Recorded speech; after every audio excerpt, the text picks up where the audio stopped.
Hello everyone. So in the last class we have discussed about the basics of irrigation. Okay. In this class, in this session we will discuss about the methods of irrigation. Okay. In this discuss we will discuss about methods of irrigation. Okay. So in the last class I have discussed that there are 7 methods of irrigation. Okay. We have 7 methods of irrigation that is actually uh, free flooding,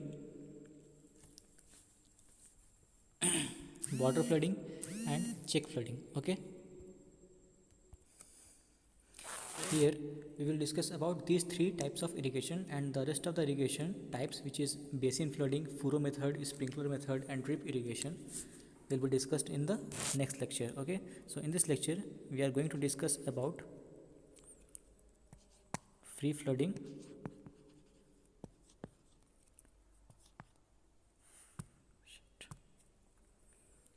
okay. So here I have made you a PDF so that the things will be more clear and you can take down the notes. Okay, this will be helpful in your semester exams or any of your studies which related to competitions or anything. Okay, so the methods of irrigation is, first we will get to learn about what is free flooding. Okay, in free flooding the water is left over the field without controlling the flow. Okay, the water is simply let to flow inside the field, means this, if these are the channels,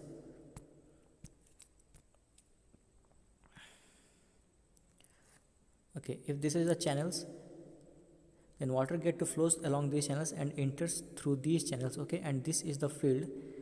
Then there are outlets created, these are the outlets. Okay, through these outlets the water flows inside the field. This is the field area. Okay, these are the field areas.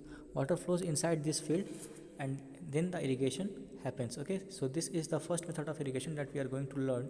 The basics of construction of this is discussed in points, which the first point reads, water flows from higher contour lines to lower contour lines. Means the basic fundamental thing is here that contour lines are built, means if water is flowing through this direction over here, then these are the contour lines which are created over here. Contour lines, what are contour lines? Contour lines are actually, contour lines are lines of same height. Okay, means if this line is of 100 meters height, then this line may be of 90 meters, this line is 80 meters, and so on. Okay, so we know that a water flows from a higher altitude to a lower altitude, so the direction of the flow of water will always be in this direction. Okay, so through these contour lines the water is allowed to flow from here to in these directions, and thus the water find its path along these channels. Okay, so they enters into these channels and then the small outlets are created and allowed, the water is allowed to go into the field. Okay, the amount of water is uncontrollable, means we do not control the flow of water through these channels. Okay, so that's why it is called free flooding. Okay, so let's read the points. Water flows from higher contour lines to lower contour lines. I hope this point is clear to all of you. The next point is, water is allowed to flow fully and no attempt is made to control the flow of water. Okay, the flow of water is uncontrollable, means water enters through these lines, enters through these lines, and then finally leaves to these channels. Okay, so the amount of water flowing into this kind of fields is uncontrollable. Okay, what is the disadvantage of this method? The disadvantage of this method is the loss of water is more. Since the water is not controllable, the amount of loss that takes place in this type of irrigation is actually more, because there are no barriers or there are no any kind of steps or measures are taken. So that's why the water flow can be controlled. Okay, so sometimes if there is, the altitude is very high, then water goes on flowing through this chapter and through these fields, and finally they leaves the field and drains out. Okay, so the amount of land irrigated is maybe sometimes less. Okay, so there the loss of water takes place. Okay, and the water is in continuous motion, so the very less amount of water reaches the roots. Okay, means जब हम लोग का पानी यहाँ से flow करता है तो जो लैंड है हमारा वो इरिगेट होने का चांसेस बहुत कम रहता है, क्योंकि फ्लो हमारा बहुत हाई होता है। तो जितने भी पानी यहाँ से इंटर कर रहे हैं आउटलेट से या फिर इनलेट से जहाँ से भी, तो मैक्सिमम पानी हमारा रन ऑफ में वेस्ट हो जाता है। तो ये हमारा जो वेस्ट चैनल है, ये हमारा एक चैनल है जहाँ से पानी हमारा सारा ड्रेन आउट हो जाता है। मीन्स अगर हमारा 100 अमाउंट ऑफ वाटर दे रहे हैं तो मीन्स 80 अमाउंट ऑफ वाटर हमारा ड्रेन आउट हो जाता है and only 20 is left for irrigation purpose. Okay, तो मीन्स ये 20 हमारा जो पानी है ये सफिशिएंट नहीं हो पाता है क्रॉप्स के लिए, इरिगेशन पर्पस के लिए। तो ये हमारा जो efficiency of this irrigation is very less. Okay, the next point हमारा यही चीज़ मेंशन कर रहा है कि the water application efficiency is low. ठीक है, और लो क्यों है? क्योंकि अगर हमारा जो पानी यहाँ पे जमा हो भी रहा है, जो इरिगेट कर भी रहा है, तो थोड़ी देर के लिए पानी ये जमा रहेगा, तो यहाँ से ये पानी इवोपरेट भी करेगा ऊपर की तरफ। ओके, तो इवोपरेशन लॉस भी होता है इसमें, और एक इनफिल्ट्रेशन लॉस भी होता है। इनफिल्ट्रेशन मीन्स क्या होता है? इनफिल्ट्रेशन मतलब होता है कि amount of water that percolates in the soil. Means जो हम लोग का पानी अगर ज़मीन पे जमा रहेगा तो वो पानी धीरे धीरे सॉइल जो है वो खुद में सोख लेता है, अपने आप में खींच लेता है। इस प्रोसेस को बोलते हैं इनफिल्ट्रेशन। तो मीन्स जो भी हमारा पानी जो है वो फील्ड में जमा हो रहा है वो आइदर इवोपरेशन लॉस हो जा रहा है या फिर इनफिल्ट्रेशन लॉस हो जा रहा है या फिर रन ऑफ लॉस हो जा रहा है। रन ऑफ क्या होता है? जो भी हमारा पानी बह के निकल जाता है उसको कहते हैं रन ऑफ लॉस। ठीक है, तो हमारे यहाँ पे 3 टाइप का लॉस हो जा रहा है वाटर का: इवोपरेशन लॉस, इवापोरेशन लॉस हो जा रहा है, इनफिल्ट्रेशन लॉस हो रहा है। ठीक है, और इनफिल्ट्रेशन मीन्स जो पानी हम लोग का सॉइल सूख रहा है वो रूट्स तक तो पहुंच रहा है, बट रूट्स के अंदर भी तो वो जाएगा ना, तो वो रूट्स के अंदर भी चलाता है, तो उस लॉस को हम इनफिल्ट्रेशन लॉस कहते हैं। तो रूट्स जो हमारा है वो पानी कम एब्जॉर्ब कर पा रहा है एंड रन ऑफ लॉस हो जा रहा है। ठीक है, इस चैनल को कंस्ट्रक्ट करने का इनिशियल लॉस तो इनिशियल कॉस्ट जो होता है वो कम होता है, बिकॉज हमें सिर्फ एक चैनल ड्रेन आउट करना पड़ता है और हमें कुछ भी इसमें इन्वेस्ट नहीं करना पड़ता है। तो the cost, initial cost of construction of this type of channels or this type of irrigation is less, but the labor requirement is very high। हमारा जो लेबर रिक्वायरमेंट होता है, क्योंकि हमारे चैनल बनाना पड़ता है, लार्ज एरियाज ऑफ फील्ड होता है, we have large areas of field, so the labour requirement to construct such type of channels to irrigate the each and entire field and dividing it to different parts is actually a cumbersome task. Okay, तो हमारा जो labour requirement is high. Okay, this type of irrigation is suitable flat and rolling land. Okay, means ये जो हमारा flat land means what is flat land? Flat land जो हमारा बिल्कुल flat surface पे है वो हमारा फ्लैट लैंड होता है। So this is suitable for flat land, because इस फ्लैट लैंड में क्या होगा, हमारा जो ही पानी हम बहेगा यहाँ से तो run off loss is less. ठीक है, फ्लैट सरफेस में हमारा रन ऑफ लॉस जो होगा वो कम होगा। So this is suitable for flat lands. And what is rolling land? Rolling land means हमारा this type of lands is called rolling lands. Okay, means the whichever water that is flowing towards it, this water will remain in this type of land for some time. Okay, means यहाँ पे कुछ देर के लिए रुक जाता है, तो फिर यहाँ से हम लोग का, इसलिए ये पानी यहाँ से सुटेबल हो सकती है, यहाँ से ज़्यादा हमारा ड्रेन आउट नहीं होगा एंड जो यहाँ पे हमारा क्रॉप्स लगा हुआ है will get sufficient amount of water. Okay, so free flooding का पॉइंट्स क्या क्या हमारा इंपॉर्टेंट पॉइंट्स जो था, free flooding in free flooding the water is allowed to flow freely in the field. Okay, and no attempt is made to control the flow of water. Means हमारे control करने के लिए कोई हम attempt नहीं करते हैं, we will freely allow the water to flow through the fields. Okay, the second point is actually the flow is from higher contour levels to lower contour levels। okay,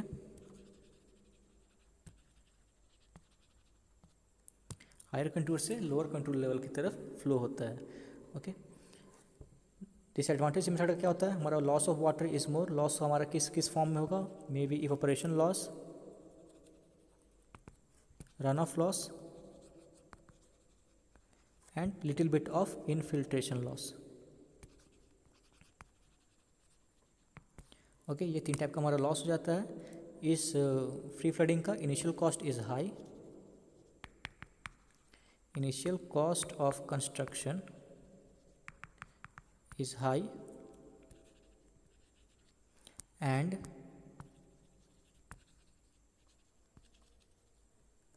initial cost of construction is low and labor requirement is high. Labor requirement is high. ठीक है, suitable for flat and rolling land. What is flat land? This type of land is called flat land and this type of land is called rolling land. We have already discussed about the reasons behind that. Okay, so let's move towards the next slide. The next slide will be of border flooding. Okay, what is border flooding?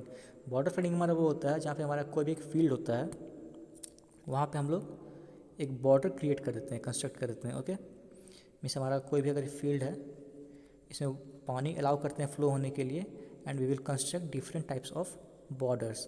तो पहले पानी हमारे यहाँ पे जाता है, इस land को पूरा फिल आउट करता है पानी, फिर पानी से यहाँ से हमारा फिर यहाँ जाता है, फिर इसको फिल आउट करता है, फिर जब ये पूरा फिल होता है फिर हमारा पानी यहाँ से फिर नेक्स्ट जाएगा, फिर ये फिल आउट। मीन्स एक एक करके हमारा जो फील्ड का स्ट्रिप्स होता है, इस एक पार्ट को हम लोग A1 स्ट्रिप कहते हैं। Okay, strip of land. Okay, तो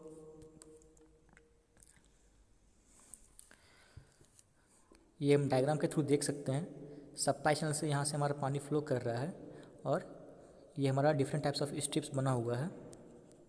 ये स्ट्रिप है, ये स्ट्रिप है, और ये हमारा जो है ये बॉर्डर है। ओके, ये बॉर्डर कंस्ट्रक्टेड है हमारा, और फिर फाइनली हमारे यहाँ पे जो पानी यहाँ से बह के निकलेगा वो वेस्ट चैनल में चला जाएगा। ओके, तो जो पहला पॉइंट है हमारा, flow of water is controlled by borders. हमारा फ्री फ्लडिंग में हमारा flow of water was not controlled and we will, but in water flooding we will control the flow of water by constructing a border in and creating a different strips of field का हम लोग different strips निकाल देते हैं। Okay, और फिर यहाँ पे एक देख सकते हैं, ये स्मॉल एक आउटलेट है। Through these outlets we will allow the water to flow inside this strip and this type of outlet is constructed in every strip. Okay, एक स्मॉल टाइप का hole is left in each and every strip. Okay, the loss of water is minimized. Means ये जो हम लोग border construction कर दिए तो एक तरह से पानी का जो फ्लो था वो कंट्रोल कर दिए। We will just get the control over the flow of water and whenever we control the flow of water, the loss of water is minimized. Okay, the time required to irrigate strip of area A and with discharge Q means ये हमारा this thing is important for numerical purpose. तो इसको ध्यान से अगर देखते हैं तो अगर हमारा इस एक स्ट्रिप में ये सिंगल स्ट्रिप में अगर हमारा डिस्चार्ज Q जा रहा है और इस सिंगल स्ट्रिप का एरिया हमारा A है। ओके, तो व्हाट इज़ द टाइम, मतलब कितने टाइम में हमारा ये सिंगल स्ट्रिप इरिगेट हो सकता है, उसका जो फार्मूला है वो ये चीज़ मेंशन किया हुआ है। ओके, तो ये फार्मूला हमारा क्या रीड करता है, T equal to 2.303 y/f into log 10। ये 2.303 क्यों होता है, हमारा जो log होता है, log ऑन द बेस 10, ये हमारा आसान होता है निकालना। तो हमारा कोई भी चीज़ जो log e के फॉर्म में होता है या फिर इसको हम लोग ln e भी बोलते हैं, अगर इसको हम कन्वर्ट करते हैं log 10 के टर्म में तो ln e इक्वल टू होता है 2.303 इंटू log 10। इस फॉर्म में क्रिएट करना आसान होता है हम लोग को। ओके, इसलिए हम लोग इस फॉर्म में क्रिएट करके इसको लिखते हैं। ओके, तो ये हमारा फॉर्मूला 2.303 y/f, y क्या है, f क्या है वो देखते हैं। Okay, y/f log 10 q/q minus f dot a। ये फार्मूला इंपॉर्टेंट है हमारा, इसका डेरिवेशन इंपॉर्टेंट नहीं है। ठीक है, तो ये फार्मूला सिंपल सा है याद करने वाला। तो बस देख लेते हैं टर्मिनोलॉजीज क्या क्या एक्सप्लेन करते हैं। टी जो हमारा है वो है time required to irrigate each strip. Means each strip, हमारा जो लैंड होगा, लैंड तो बहुत बड़ा होगा, बहुत एरिया में, इस लैंड को हम लोग डिफरेंट टाइप्स ऑफ स्ट्रिप्स में डिवाइड कर देंगे by constructing borders. Okay, so this is one strip, this is second strip, this is third strip. Okay, so the time required to irrigate one strip or each strip is denoted by T.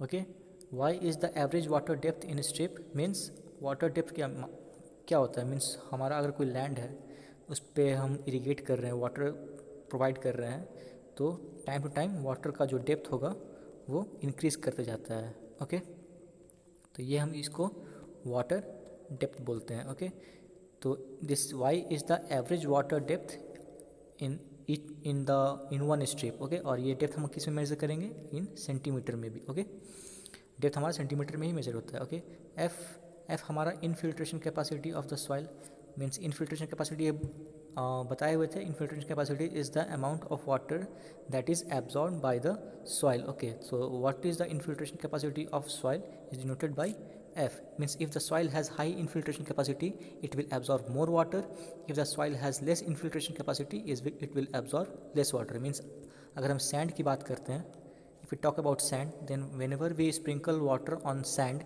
then it quickly absorb the water inside it, so it has high infiltration capacity। okay, और infiltration capacity का unit क्या होगा, centimetre per our. means what is the in 1 hour how many depth of water the soil is capable to absorb, that is called the infiltration capacity। so I hope this infiltration capacity का जो term होगा वो चीज़ clear होगा आप लोगों को। Unit is centimetre per our. Okay, Q is the discharge in each strip, means Q जो हमारा है वो हर एक स्ट्रिप में डिस्चार्ज कितना है वो मेजर करता है। Means what is the discharge in each strip. Okay, A is the area of each strip. okay, so let's revise the formula again। T is equal to 2.303 y upon f। okay, means y is what, average water depth in each strip by infiltration capacity। means each strip में हमारा depth कितना आ रहा है और infilter कितना हो रहा है, this is the ratio। okay, means हमारा कितना water depth irrigate हो रहा है और कितना soil absorb कर ले रहा है। okay, so this is the ratio of y by f। okay, then log 10 and log 10 is q by q minus fa। okay, so I hope this formula is clear। तो border flooding हमारा क्या होता है, ये idea लग गया होगा। हमारा जो फील्ड होता है, we have field which is divided into several strips by constructing border around each strip. Okay, and the water is allowed to flow in each of the strip, and when one strip is irrigated then water continues to flow in the second strip and then third strip and then fourth strip and so on। the outlet is created where water is allowed to flow inside the strip। in border flooding the loss of water is less as compared to free flooding। means free flooding के हिसाब से हमारा ये border flooding ज़्यादा अच्छा है। क्यों, because इसमें लॉस ऑफ वाटर जो है वो हम लोग का कम हो गया। हम लोग क्या चाहेंगे कि हम लोग का लॉस ऑफ जो वाटर का जो लॉस है वो बहुत कम होना चाहिए और मैक्सिमम एरिया इरीगेट हो जाना चाहिए। ये हम लोग का ऑब्जेक्टिव होना चाहिए, ये हम लोग का पर्पस होना चाहिए। ओके, सो अगर हमारा जितना लॉस ऑफ वाटर कम होगा और जितना इरीगेट मैक्सिमम हो जाएगा वो हमारा बेस्ट इरीगेशन मेथड कंसिडर कर सकते हैं। तो हमारा फ्लड मेथड से, फ्री फ्लडिंग से ये हमारा बॉर्डर फ्लडिंग बेटर है। Okay, because loss of water is less. और इसमें न्यूमेरिकल पर्पस के लिए हमारा क्या है कि हमारा जो time required to irrigate each land each strip, इसका हमारे पास एक फार्मूला है जिसमें हम यूज़ करके हम एक टाइम निकाल सकते हैं। मान लो ये यूज़फुल इसलिए है, सपोज़ करिए हमारे पास कोई फील्ड है इरीगेट करने के लिए, उसमें हम पानी हमें पंप से इरीगेट करना है, तो हम कैलकुलेट करेंगे ना कि वो पंप उस फील्ड में, अगर फील्ड का हमारे पास एरिया है और हम जान रहे हैं कि उसमें हम कितना का डिस्चार्ज दे रहे हैं, ठीक है, ये हमारा एरिया है और इतना का डिस्चार्ज दे रहे हैं, तो हमें ये चीज़ मालूम होना चाहिए कि इसमें पानी कितने टाइम तक हमें देना पड़ेगा तो हमारा परफेक्टली इरिगेशन सॉल्व हो। क्योंकि अगर हम ज़्यादा पानी में देंगे तो फ्लडिंग के एक्सेस फ्लडिंग भी हमारा वाटर लॉगिंग हो जाएगा, तो वाटर लॉगिंग भी हमारा हार्मफुल है फील्ड के लिए, क्योंकि वाटर लॉगिंग से हमारा बहुत तरीके का सॉइल को नुकसान पहुँचता है। तो हम लोग चाहेंगे कि पानी ज़्यादा भी ना दें और पानी कम भी ना दें, तो हमारा परफेक्ट वाटर कितना रहेगा, तो उसके हिसाब से हम लोग ये टाइम निकालते हैं कि कितने टाइम तक उस फील्ड को इरीगेट करना है। अगर हमें डिस्चार्ज मालूम है, अगर हमें फील्ड का एरिया मालूम है और हमें सॉइल का कैपेसिटी मालूम है, ठीक है। तो एक क्वेश्चन देखते हैं, उससे आइडिया लग जाएगा कि what is the purpose of this kind of numerical. Okay, तो ये हमारा क्वेश्चन है।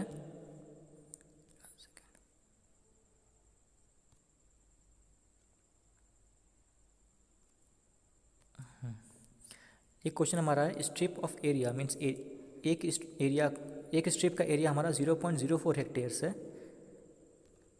ओके, एक स्ट्रिप का एरिया में 0.04 हेक्टेयर्स है and water is applied with discharge of 0.02 cumecs. Cumecs क्या होता है? Cumecs is what is cumecs? Cumecs is unit of discharge. Discharge का यूनिट है, इसका मतलब क्या होता है? मीटर क्यूब पर second. Okay, this is cumecs. Short form इसका है क्यूबिक मीटर पर सेकेंड, इसको क्यूमिक बोलते हैं। ओके, तो हमारा डिस्चार्ज पता है हमें 0.02 क्यूमेक्स है। एरिया ऑफ स्ट्रिप है हमारा 0.04 hectares. The infiltration capacity of the soil भी हमें पता है 5 सेंटीमीटर पर आवर। मीन्स 1 घंटे के लिए अगर हम पानी छोड़ेंगे फील्ड में तो हमारा 5 अगर हम 10 सेंटीमीटर का वाटर डेप्थ देते हैं, इरिगेशन देते हैं, तो 5 सेंटीमीटर हमारा सॉइल में इन्फिल्ट्रेट हो जाएगा, मीन्स सॉइल में चला जाएगा और 5 सेंटीमीटर ही हमारा डेप्थ बचेगा। ये हमारा इन्फिल्ट्रेशन कैपेसिटी, इससे ये आइडिया लगता है। Okay, infiltration capacity of soil is 5 centimetre per hour. Average depth of water flowing in the field is 10 centimetre. Means हमारा जो 10 सेंटीमीटर का एवरेज डेप्थ ऑफ वाटर हम उसमें फ्लो करवा रहे हैं। ओके, तो आई होप डेटा क्लियर होगा। Find the time required to irrigate the strip. Okay, means कितने टाइम के लिए हमें फील्ड को इरीगेट करना पड़ेगा ताकि हमारा सफिशिएंट इरीगेशन हो जाए। Okay, the total volume of water applied in field, means हमारा total volume of water apply करेंगे फील्ड में, कितना वॉल्यूम ऑफ वाटर अप्लाई करेंगे वो निकालना होगा। And maximum area that can be irrigated, और मैक्सिमम एरिया कितना इरीगेट कर सकते हैं हम लोग उस फील्ड का। ओके, ये हमें यहाँ से निकालना होगा। ओके, तो गिवन डेटा देख लेते हैं। एरिया हमारा 0.04 हेक्टेयर्स है। ओके, डिस्चार्ज हमारा 0.02 क्यूबिक पर सेकेंड है। डेप्थ 10 सेंटीमीटर, इसको मीटर में कन्वर्ट कर लेते हैं। 0.02 क्यूबिक यूनिट हमारा डिस्चार्ज का है, इसको हम मीटर क्यूब पर सेकेंड में लिख दिए। ओके, वाई हमारा 10 सेंटीमीटर है, इसको मीटर में कन्वर्ट कर लेते हैं तो 0.1 मीटर आता है।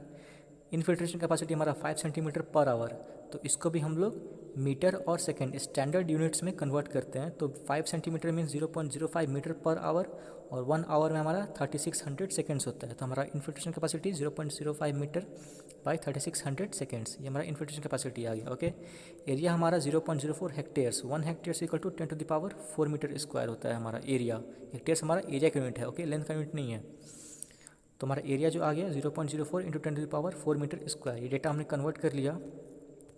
हमें निकालना है time required to irrigate the field. Time required का फॉर्मूला क्या होता है? 2.303, ये रहा 2.303। Y means depth of the water by F, F is the infiltration capacity of the water, log 10 bracket Q discharge by Q minus filtration capacity into area of the strip. Okay, ये formula I hope याद हो गया होगा। तो value put कर सकते हैं, सारा value metre seconds. Okay, means standard units follow करेंगे। ओके, तो ये करने के बाद जो हमारा आंसर आएगा वो आंसर हमारा सेकेंड्स में आएगा, और उस सेकेंड्स को हम लोग 60 से डिवाइड कर देंगे तो आंसर हमारा मिनट में कन्वर्ट हो जाएगा। तो ये कैलकुलेशन करने के बाद हमने सारा वैल्यू पुट कर दिया। 2.303, वाई हमारा 0.1 मीटर है। ओके, इन्फिल्ट्रेशन कैपेसिटी हमारा 0.05 बाई 3600, तो 3600 हमारा ऊपर चला जाएगा। 3600 log 10 डिस्चार्ज हमारा 0.02 क्यूबिक है by discharge minus Q F into A. F हमारा ये रहा, और एरिया ऑफ द लैंड हमारा 0.05 इंटू 10⁴। ये एरिया हमारा एरिया ऑफ 1 स्ट्रिप है। ओके, तो ये वैल्यू को सॉल्व करने के बाद हमारा t इक्वल टू सेकेंड्स में आएगा, और सेकेंड्स को कन्वर्ट कर देंगे मिनट्स में, तो हमारा आंसर हमारा 39 मिनट्स आएगा। ओके, तो ये न्यूमेरिकल क्लियर होगा। ओके, ये न्यूमेरिकल इंपॉर्टेंट है, इससे बहुत सारा कॉन्सेप्ट हमारा बॉर्डर फ्लडिंग का क्लियर हो जाता है। Okay, so I will advise you to write it down in your notebook. Okay, next part solve करते हैं। नेक्स्ट पार्ट हमारा क्या? Volume of water supplied. Volume कितना वाटर सप्लाइड होता है? हम जानते हैं discharge equal to volume of water flowing per unit time होता है। तो वॉल्यूम कितना हो जाएगा हमारा? Q discharge into time, means कितने टाइम के लिए हमारा पानी फ्लो कर रहा है और डिस्चार्ज कितना है, तो हमारा वॉल्यूम ऑफ वाटर जो है वो हम कैलकुलेट कर सकते हैं। So volume of water supplied is Q into T, since Q equal to V by T. Q हमारा दिया हुआ 0.02 मीटर। ओके, एंड टी हम निकाले थे 39 मिनट्स, इसको 60 से मल्टीप्लाई कर देंगे तो हमारा सेकेंड्स में आएगा आंसर। तो और जो वॉल्यूम का यूनिट आएगा, डिस्चार्ज यूनिट हमारा क्या है? मीटर क्यूब पर सेकेंड। और जो इस टाइम का यूनिट आएगा हमारा सेकेंड्स, तो सेकेंड कैंसिल हो जाएगा, हमारा जो वॉल्यूम आएगा वो मीटर क्यूब में आ जाएगा। ओके, तो वॉल्यूम हमारा आया निकल के कैलकुलेशन करने के बाद 46.87 metre cube, means this amount of volume of water will be supplied in 39 minutes. ठीक है, अगर हम 39 मिनट्स के लिए कोई पंप चला के छोड़ देते हैं तो हमारा जो गिवन डेटा है 0.02 क्यूबिक के हिसाब से हमारा जो वॉल्यूम ऑफ वाटर और जो एरिया हमारा 0.04 हेक्टेयर्स है, उसके हिसाब से हमारा जो एक स्ट्रिप में जो पानी मीन्स वॉल्यूम ऑफ वाटर जो जमा होगा हमारा वो कितना होगा, उसका volume 46.87 metre cube. Okay, the third part हमारा था कि मैक्सिमम एरिया कितना इरीगेट कर सकते हैं इस डेटा के हिसाब से। तो मैक्सिमम एरिया जो इरीगेट कर सकते हैं वो हमारा आएगा Q/F होता है। मीन्स अगर हमारा ये स्ट्रिप को देखते हैं, इसमें हमारा डिस्चार्ज जा रहा है, ठीक है, और कुछ पानी रन ऑफ निकल जा रहा है, ठीक है। तो जैसे जैसे हम लोग एरिया को अगर इंक्रीज़ करेंगे मीन्स तो हमारा no extra water remain out from drain, मतलब अगर हमारा इस एरिया में अगर पानी भर रहा है, ये एरिया अगर हमारा कम है तो मैक्सिमम पानी हमारा ड्रेन आउट हो जाएगा, मीन्स निकल जाएगा। लेकिन अगर ये एरिया को हम बढ़ा दे रहे हैं या फिर और बढ़ाते जा रहे हैं तो हमारा जो वॉल्यूम ऑफ वाटर सप्लाइड है वो तो कांस्टेंट है, तो हमारा वाटर लॉस कम होते जाएगा, मीन्स पानी हमारा ड्रेन आउट नहीं होगा। ओके, तो अगर हम लोग एरिया को इंक्रीज़ करेंगे तो no extra water will come out from the drain. Okay, तो मैक्सिमम एरिया इरीगेट करने का जो फॉर्मूला होता है हमारा वो Q means discharge by infiltration capacity means. Okay, तो इसको पुट करेंगे हम लोग यहाँ पे, तो हमारा मैक्सिमम एरिया जो इरीगेट हो सकता है वो आएगा 14400 मीटर स्क्वायर। तो ये मीटर स्क्वायर है, इसको कन्वर्ट करेंगे अगर हेक्टेयर्स में तो 1 हेक्टेयर हमारा होता है 10⁴ मीटर स्क्वायर।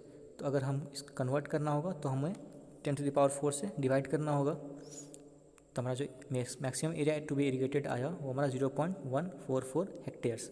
मीन्स हमारा जो गिवन स्ट्रिप का लैंड था वो था 0.04 हेक्टेयर्स, लेकिन जो डेटा हम लोग कैलकुलेट किए 39 मिनट्स के लिए हम लोग पंप चलाए, 0.02 का डिस्चार्ज दिए और तो हमारा जो मैक्सिमम एरिया इरीगेट कर सकते थे वो था हमारा 0.144 हेक्टेयर्स। मीन्स ये 0.04 और ये 0.144 मीन्स ये जो हम लोग और भी ज़्यादा मीन्स एक हमारा जो गिवन एरिया था वो हमारा 0.04 हेक्टेयर्स था, तो water will be wasted means हमारा वाटर जो है वो मैक्सिमम लॉस हो जाएगा, क्योंकि हम लोग मैक्सिमम एरिया कितना इरीगेट कर सकते हैं 0.144 हेक्टेयर्स को इरीगेट करना है, बट हम इरीगेट कर रहे हैं 0.04 को ही। ओके, तो मैक्सिमम वाटर तो हमारा लॉस हो जाएगा। अगर सेम डेटा पे सेम डिस्चार्ज 0.02 क्यूबिक डिस्चार्ज पे 39 मिनट्स के लिए अगर हम लोग पंप चलाएंगे तो हम 0.144 हेक्टेयर को एरिया को अगर इरीगेट करते हैं तब हमारा नो वाटर इज़ वेस्टेड, तब हमारा कोई वाटर का लॉस नहीं होगा। ओके, और अगर हम लोग 0.14 हेक्टेयर से ज़्यादा का एरिया को इरीगेट करते हैं तो हमारा वाटर पानी जो है वो कम पड़ जाएगा। ओके, लैंड को इरीगेट करने के लिए। ओके, तो आई होप ये चीज़ क्लियर होगा बॉर्डर फ्लडिंग में। ठीक है, अगर आप लोगों को कोई भी डाउट्स होता है तो कमेंट सेक्शन में मेंशन करके आप लोग बता सकते हैं कि क्या डाउट्स है। ओके, या फिर मुझे पर्सनली कांटेक्ट कर सकते हैं। ओके, तो आई होप ये बॉर्डर फ्लडिंग क्लियर होगा, न्यूमेरिकल क्लियर होगा। ओके,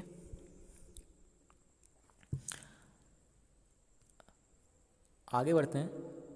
आगे हम देखेंगे हमारा थर्ड टाइप का जो फ्लडिंग है वो हमारा चेक फ्लडिंग है। चेक फ्लडिंग हमारा क्या होता है कि हम लोग जो हमारा बॉर्डर फ्लडिंग था, बॉर्डर फ्लडिंग में हमारा ये बॉर्डर था, हम लोग पानी इसमें अलाउ करते थे, ये पानी पूरा भर जाता था, फिर यहाँ से फ्लो होता था, फिर फाइनली ये पानी भरता था, फिर फ्लो होता था, फिर ये। अगर सेम बॉर्डर फ्लडिंग में हम लोग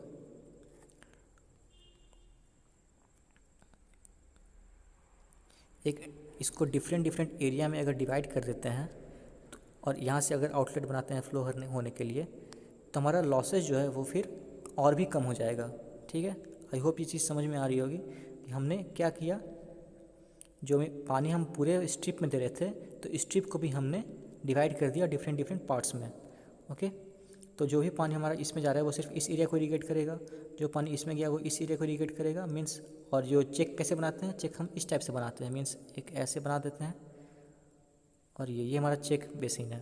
तो जो भी पानी इसमें हम छोड़ेंगे वो पानी इस यहाँ से फ्लो करेगा और फिर यहाँ पे जमा हो जाएगा। ये पानी फिर यहाँ से फ्लो करके दूसरे स्ट्रिप में नहीं जाएगा। ओके, तो मीन्स हमने क्या किया, हमने एरिया को चेक कर दिया। चेक करना मीन्स रोक देना। हमने वाटर को दूसरे एरिया में फ्लो होने से रोक दिया, इसे हम कहते हैं ये चेक्स बना कर। और एक ईच एरिया को हम लोग कहेंगे चेक एरिया। ओके,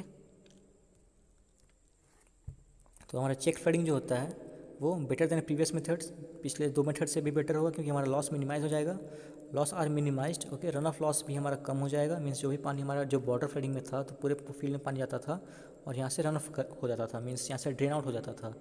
अब जो भी हमारा जो चेक फ्लडिंग है उसमें हमारा पानी ड्रेन आउट होने का चांसेस कम हो जाएगा, means less amount of water will be in form of run off. Water is controlled by checks, हम चेक्स कंस्ट्रक्ट करके वाटर को का फ्लो को कंट्रोल कर सकते हैं। Suitable for close growing crops, close growing crops क्या होता है, जिसे हम बहुत नज़दीक नज़दीक लगाते हैं और ग्रो करते हैं, इसे कहते हैं close growing crops. Okay, so this was all for now, means हमने क्या क्या किया, फ्री फ्लडिंग देखा, वाटर फ्लडिंग किया और चेक फ्लडिंग किया, ये 3 फ्लडिंग हमने आज किया। नेक्स्ट लेक्चर में हम लोग बाकी के 4 फ्लडिंग जो होते हैं, हमारा basin flooding, furrow method, sprinkler method and drip irrigation method, ये तीनों मेथड को हम लोग नेक्स्ट लेक्चर में सेशन में कवर करेंगे। Okay, so regarding free flooding, water flooding और चेक फ्लडिंग अगर कोई भी डाउट होता है तो कमेंट सेक्शन में मेंशन करिए और पर्सनली पूछ भी सकते हैं आप। Okay, so I hope this was all for now, we will discuss about the things in next subsequent sessions. Okay, thank you, stay safe, stay happy. Okay.